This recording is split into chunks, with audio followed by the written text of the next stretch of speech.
Okay, let's see.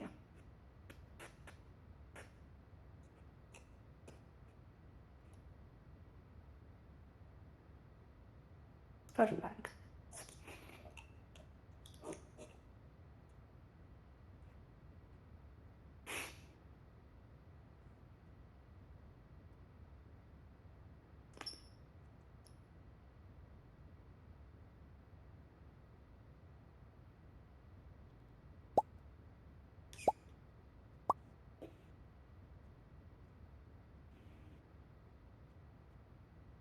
You want me to advance?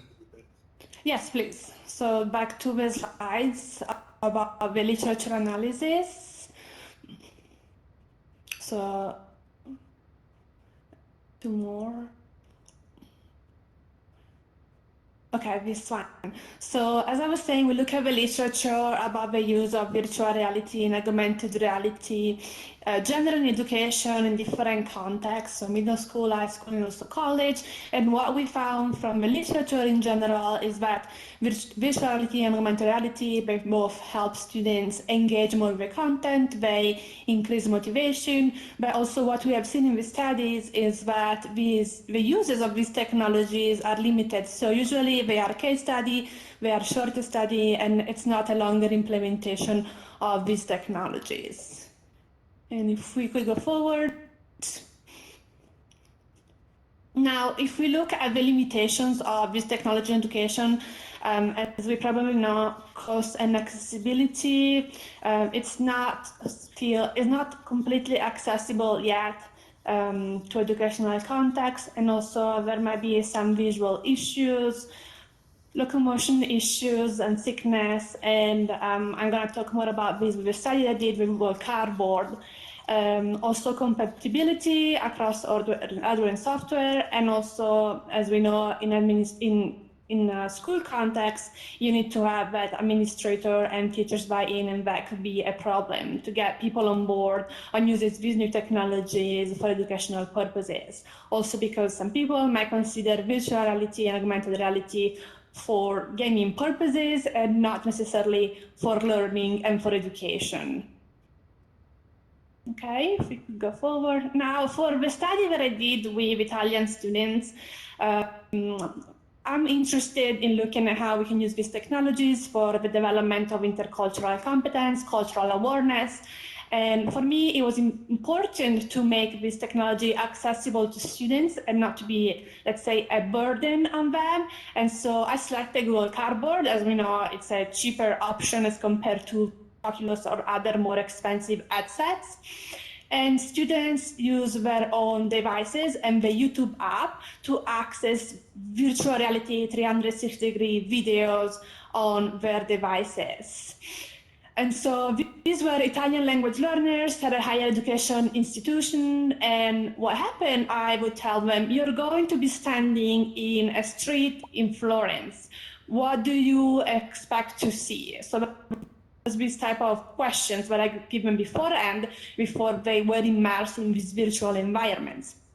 Following, they would watch the videos, again with the tools of Google Cardboard, smartphones, the YouTube app.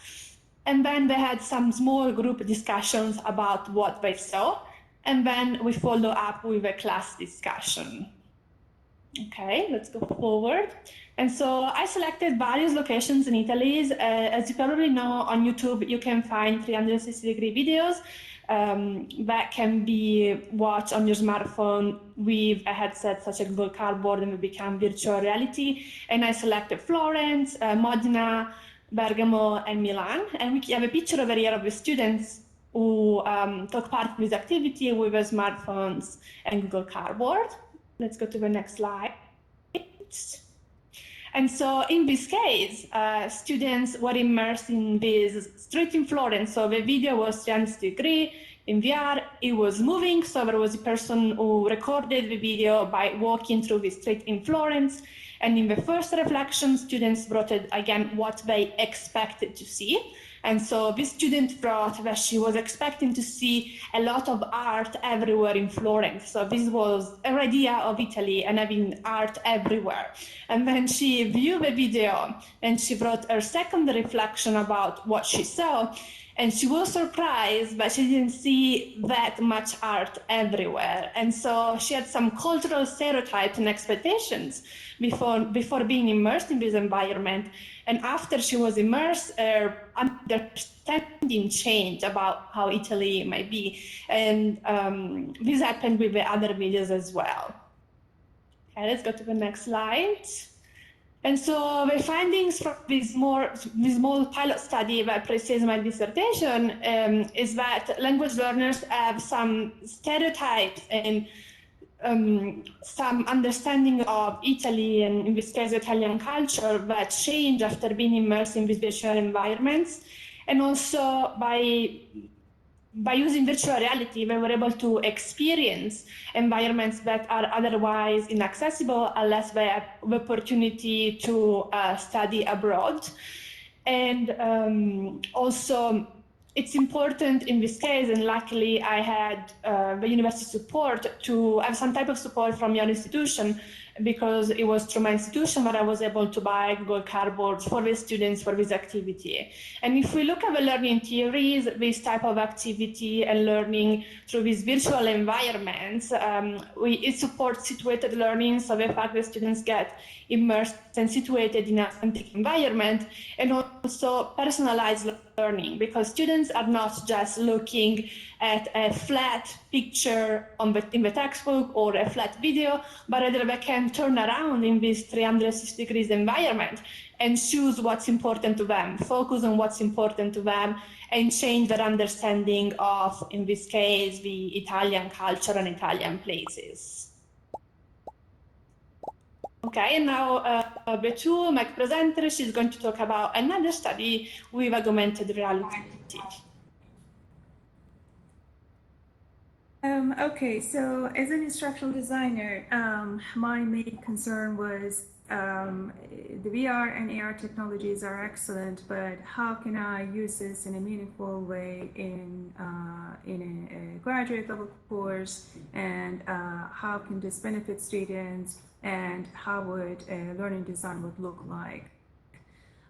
So last fall, well, we started planning this study in last summer, the summer of 2019. And, you know, at the university, we have to go to the IRB board.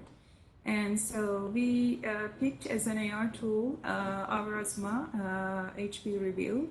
And what a mistake it was, and I'll tell you about that in a minute. And the second part was using an iterative design and create a pilot study early in fall semester, and then using that data, well, actually spring semester, and using that pilot data. There was a small class I taught, I believe it was 6-7 students, 4 students joined the study, and we tested our pre-test and post-test as well as the activity.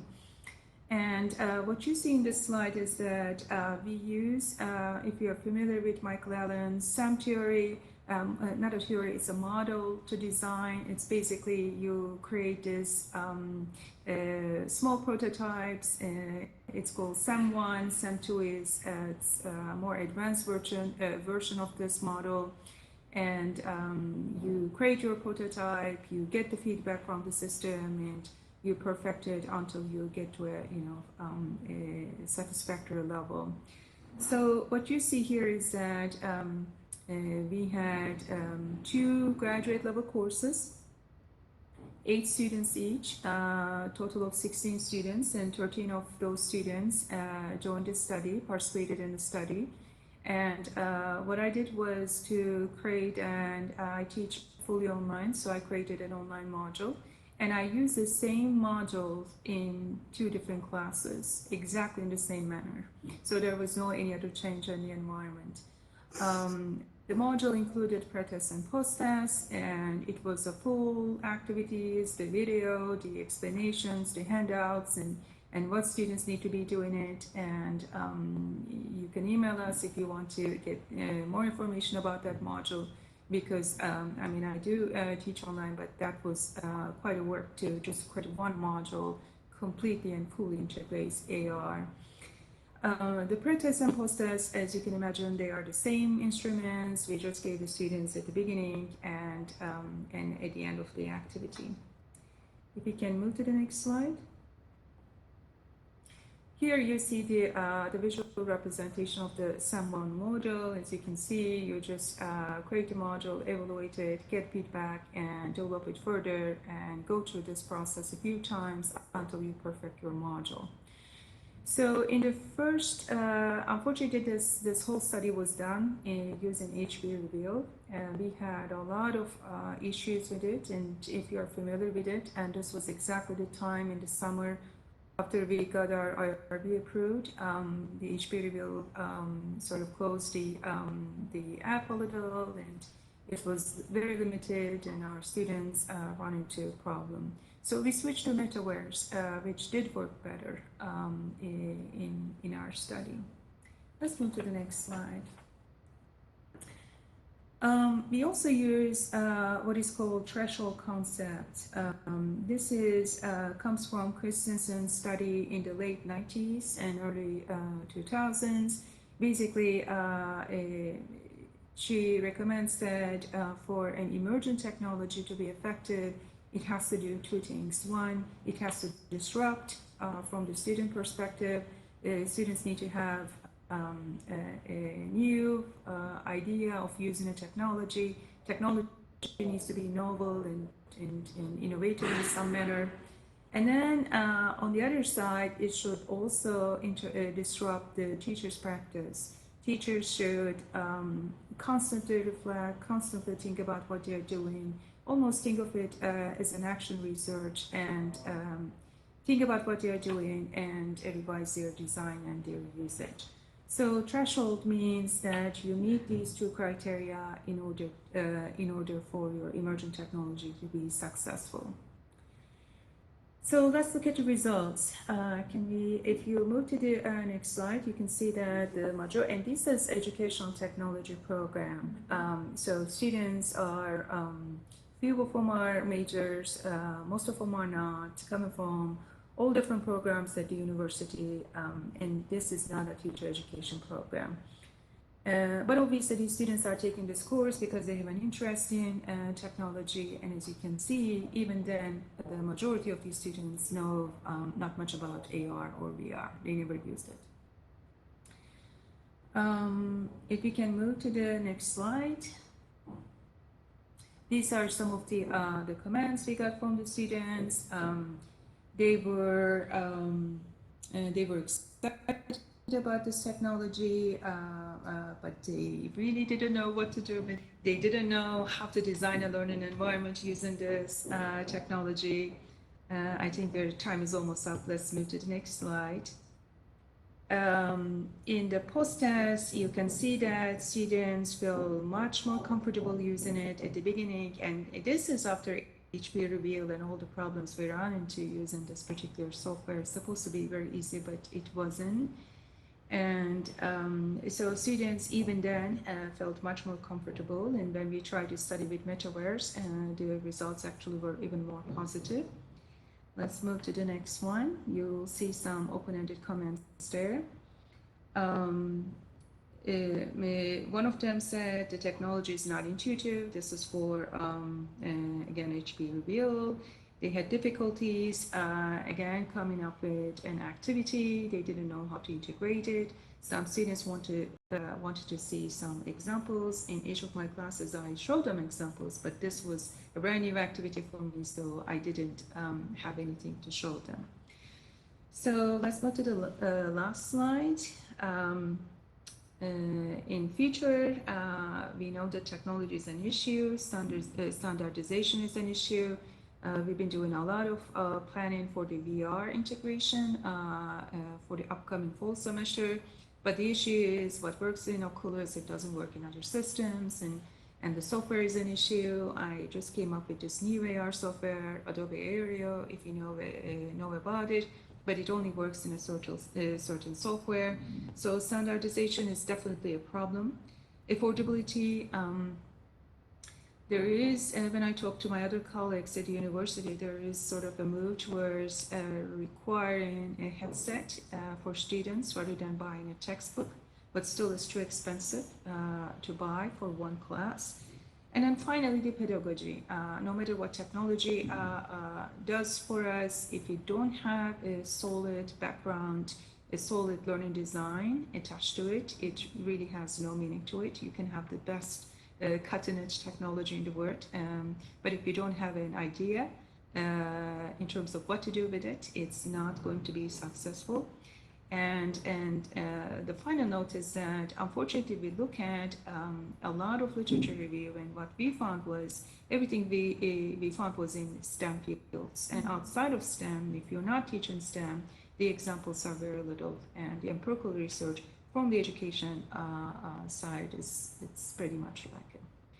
So I was rushing a little, but if you have any questions, please feel free to ask us. And can we go to the last slide? You have our contact information. There you go. Okay, I've opened up questions. If you have any questions, click on the raise hand button.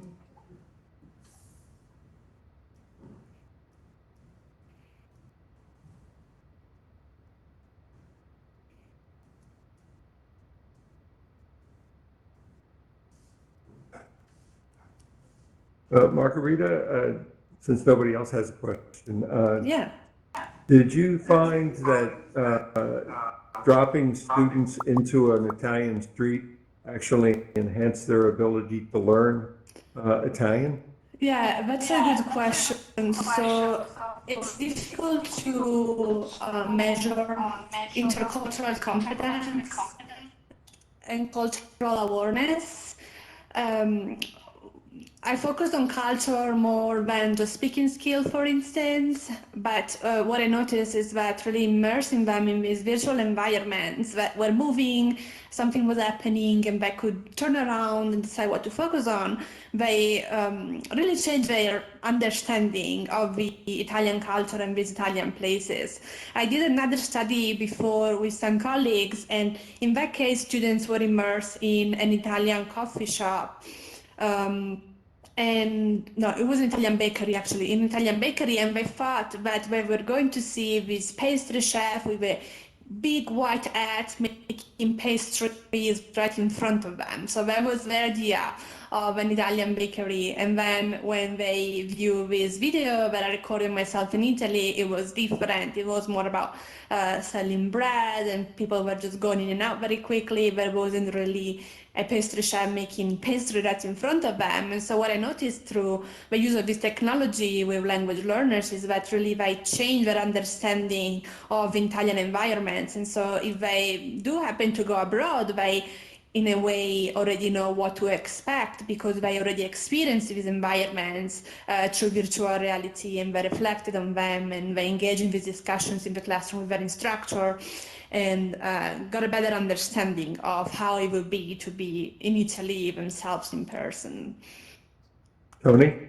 Hello. Hello, thank you for the presentation. I'm interested in, I found it very interesting that you used Google Cardboard with the students, but I'm also looking at trying to get cardboards for my son.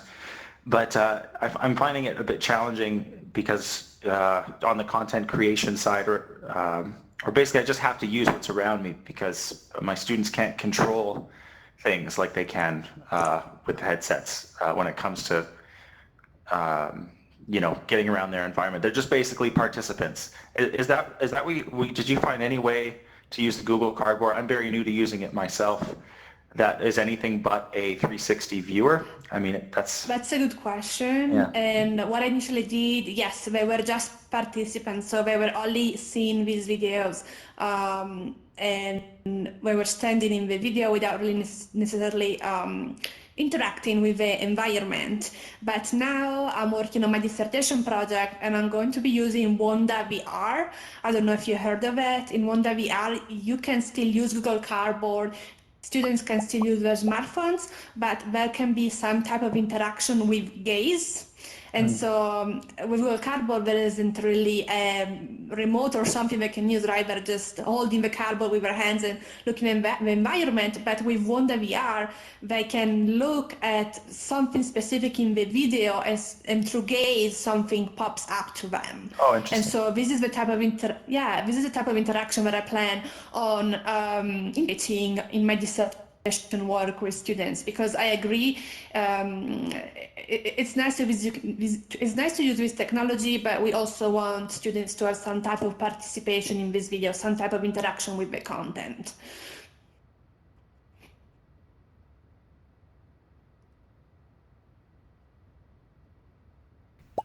Christy? Hi. Yes, we also use Wanda VR here on our campus at University of North Carolina, Chapel Hill, and it's been great. I was curious if you've gotten to use the Spaces, the cloud-based Wanda VR, or if you've been primarily using the Studio on desktop. I'm mainly using Studios right now, and that's what I plan on using for my dissertation. I think Spaces came out after I purchased the license for the Studios, so I'm going to be focusing on that. But I would like to learn what you can do with Spaces. Maybe you can do more as compared to the Studios version. Yes, so the Spaces functionality is still being added to it, but they haven't started incorporating a way to assign points and put quizzes into the experience. And you can have multiple users in the experience, which is different than Studio. Nice, thank you. I'll look into that.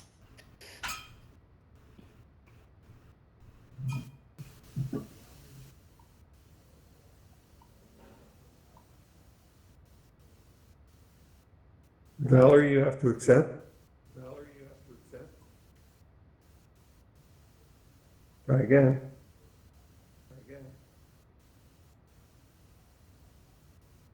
Okay. I'm sorry. I didn't have a question. Sorry about that. Oh, oh, okay. Do you speak Italian, Valerie? I did not. Like to learn? Sure.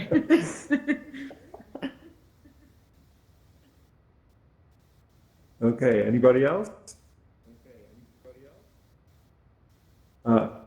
Here we go. Christy, Ron? Yes, I did have another quick question. So I'm in a couple different places using VR here on our campus, primarily in our School of Medicine.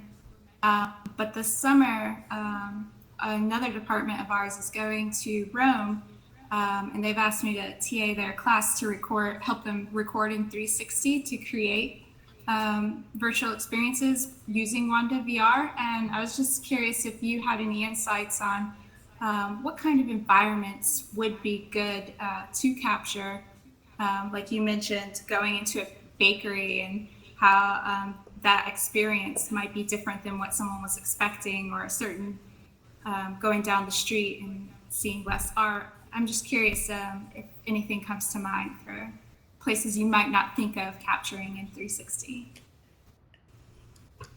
Yeah, I think it depends on the objective of the course. So what are students trying to learn with these videos? So these students are going to they'll come up with their own topics and create a gamified experience for other students to learn from once they get back. But it will be especially focused on culture and identity. And is it also about another language, or are we talking about intercultural competence in general? It's actually going to be up to each student group what specifically they want to focus on. Yeah. So, yeah. So I think if they are just going to record the videos here in the United States, they could think about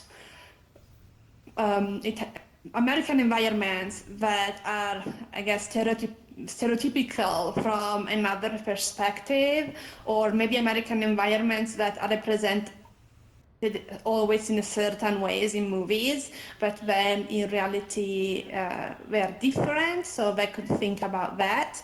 And they could also get in touch with students in other countries and maybe ask them a few questions about my headset turned.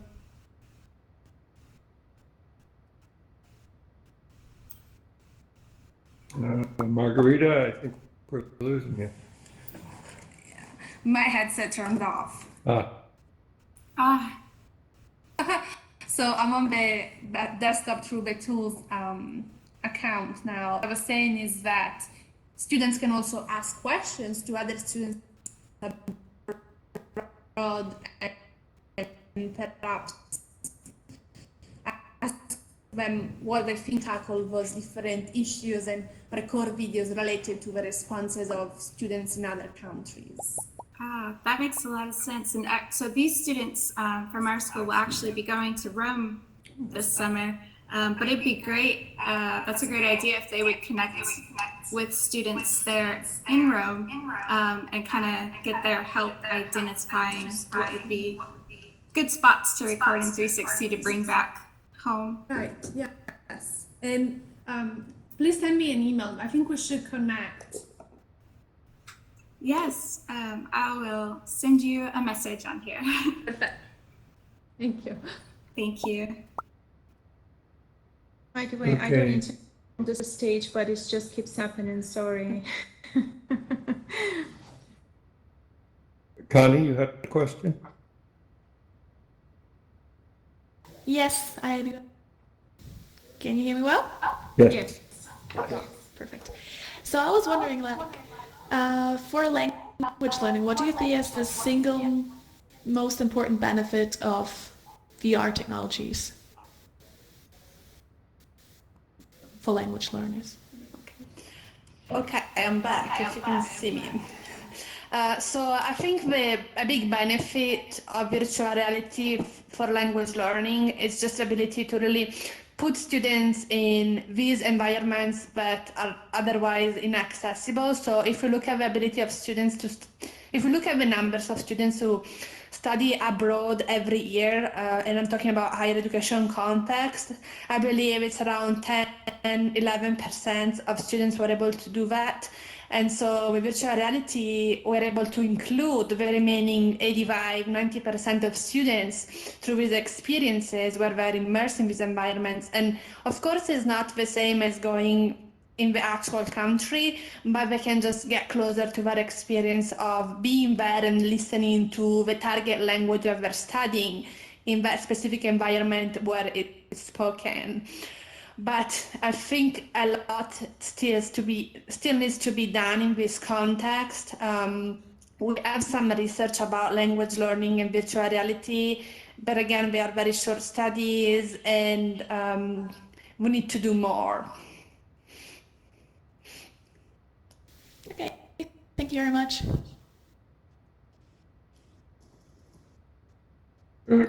Carlos? Ciao, Margherita and Betul. Buongiorno. My question is in reference to the technical aspect. I might have missed this. Using to record the 360 video, I have the Insta360 and I find the quality is very pixelated when you do it expanded in the 360 and VR. Are you guys working that? I'm working with the Insta360 One X. So I think it's the next module. And I found the quality to be very good, personally. You might have to work a little bit on your smartphone and look at the specific quality that the camera is using, but I found that was very good. In the past, I used the Xiaomi Mija 360, and that was okay. I feel like the Insta360 One X is a lot. And the videos, once they're uploaded to YouTube, you have to make sure that you're selecting the highest quality on YouTube itself, and then they're great quality, they're not pixelated. Are you using a small tripod and then put it on top of one place, and then do you put it at the height of a eye level, or do you put it further down when you set up the camera initially to record the footage? Correct, yes. I'm using a tripod, and the tripod of the Insta360 company, and they have an invisible tripod. I don't know if you have seen it. Whenever you put your camera on the tripod, you don't see, it's like you're in the air, you don't see the tripod anymore. And yes, I'm putting the tripod at the height of the eye level. So for instance, I recorded this winter video, again, drinking espresso and having breakfast in an Italian coffee shop, and I will put the camera on the chair so that the user, whenever they're viewing the video, it's like they're in the chair next to me. Right. It's and how long are the videos typically? That's a good question. I record a video no more than 3 minutes, because in my pilot study, what I've seen is that when students watch repeated videos and they are longer than 3 minutes, they start getting headaches, feeling a little bit sick, just because the quality is not the highest. They're using their smartphone and they're using Google Cardboard. So for the viewing itself, for my dissertation, is going to be around 2 minutes, no more than that. And do you have a YouTube channel that we can look at some of your videos with our VR? Yeah, I do it right now, but it was for my pilot study. It's called Italian Open Education, because for me it's also important to make it to the wider public. So we're listed as open educational resources. So yeah, the name of the channel is Italian Open Education, and you can also look at the website. It's called italianopeneducation.com. Okay, good. Molto grazie. Buonasera. Prego. Grazie. Ciao. Ciao. Okay, any other questions?